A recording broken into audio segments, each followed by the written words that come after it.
Flour is everywhere.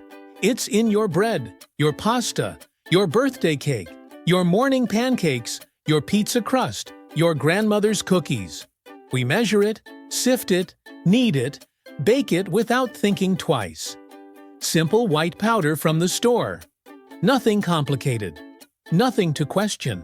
But if you stop and ask what exactly flour is, the answer is far more interesting than ground grain.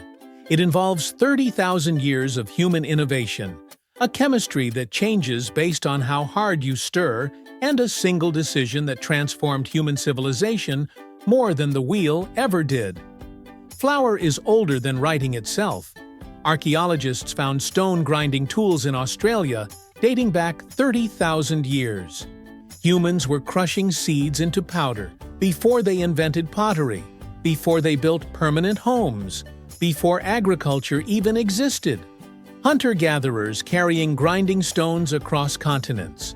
But here's what makes that discovery strange. Wild grains are tiny, bitter, barely worth eating raw. The calories locked inside are nearly impossible to digest whole. Someone looked at a tiny wheat seed smaller than their fingernail and thought, "What if I crushed this into dust?" That decision changed everything. Grinding grain into flour unlocked calories that cooking alone couldn't release. Whole grains pass through your digestive system partially unprocessed. Flour gives your body access to nearly everything inside. More available calories per harvest meant populations could grow larger. Larger populations meant permanent settlements became possible. Settlements grew into cities. Cities became civilizations. Mesopotamia, Egypt, Rome, China, every major ancient civilization rose on a foundation of flour. The word companion comes from Latin companus, literally, someone you share bread with. Flour didn't just feed humanity, it shaped how we organize, how we trade, how we relate to each other. It made society possible. Here's the thing nobody tells you. Flour isn't just crushed wheat. It's architecture at a molecular level. A wheat kernel has three distinct parts: the bran, the endosperm, and the germ. The bran is the tough outer shell, rich in fiber, minerals, and that distinctive nutty flavor you taste in whole wheat. The germ is the seed's embryo, packed with oils, vitamins, and nutrients meant to fuel a new plant. The endosperm is the starchy middle section, pure energy storage, mostly carbohydrates and proteins, designed to feed the sprouting seed. White flour uses only the endosperm. Whole wheat flour grinds all three parts together. That's the fundamental difference. But here's where chemistry gets interesting. The proteins in wheat flour, glutenin and gliadin, do something no other grain proteins do. Add water, and these proteins unfold from their compact shapes. Start kneading, and they grab onto each other, forming long elastic chains called gluten. The longer you work the dough, the stronger and more organized this protein network becomes. This is why bread dough transforms from a shaggy mess to smooth and elastic after 10 minutes of kneading. You're literally building a protein scaffold with your hands.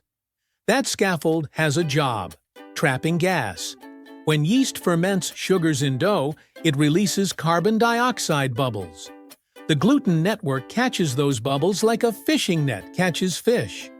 Flexible enough to stretch as gas expands, strong enough not to break. Heat the dough in an oven, and everything changes at once. The trapped gas expands rapidly. Water turns to steam. The protein network solidifies. You get structure, rise, chew, that satisfying tear when you pull bread apart. No other grain does this. Rice flour won't form gluten. Corn flour won't either. Wheat's unique protein combination is why leavened bread exists at all. But the strangest part isn't gluten itself. It's how dramatically flour behaves based on protein percentage. Bread flour runs 12 to 14% protein. Strong gluten, chewy texture, tall rise. All-purpose hits 10 to 12%. The versatile middle ground. Cake flour drops to 7 to 9%. Weak gluten, tender crumb, delicate structure. Same plant species. Completely different results. Use cake flour for bread, and it collapses. Use bread flour for cake, and you get something tough and dense. The difference is invisible in the bag, but obvious on the plate. Here's where the story flips. Modern white flour is engineered to fail you. Industrial mills strip away the bran and germ, removing fiber, vitamins, healthy fats. What remains is pure starch, so governments mandated enrichment. Companies add back synthetic versions of 4 nutrients: niacin, thiamine, riboflavin, iron, but wheat naturally contains over 20 nutrients. Enrichment replaces 4. The fiber that slows sugar absorption? Gone. White flour spikes blood glucose faster than whole wheat from identical grain. The enriched label sounds healthy. It's a warning sign. So how do you see flour differently now? Next time you bake, watch the chemistry happen. When water hits flour and the mixture feels sticky and tacky, that's gluten proteins hydrating, reaching out for connection. When shaggy dough transforms to smooth and elastic after kneading, you're witnessing the protein network organizing itself.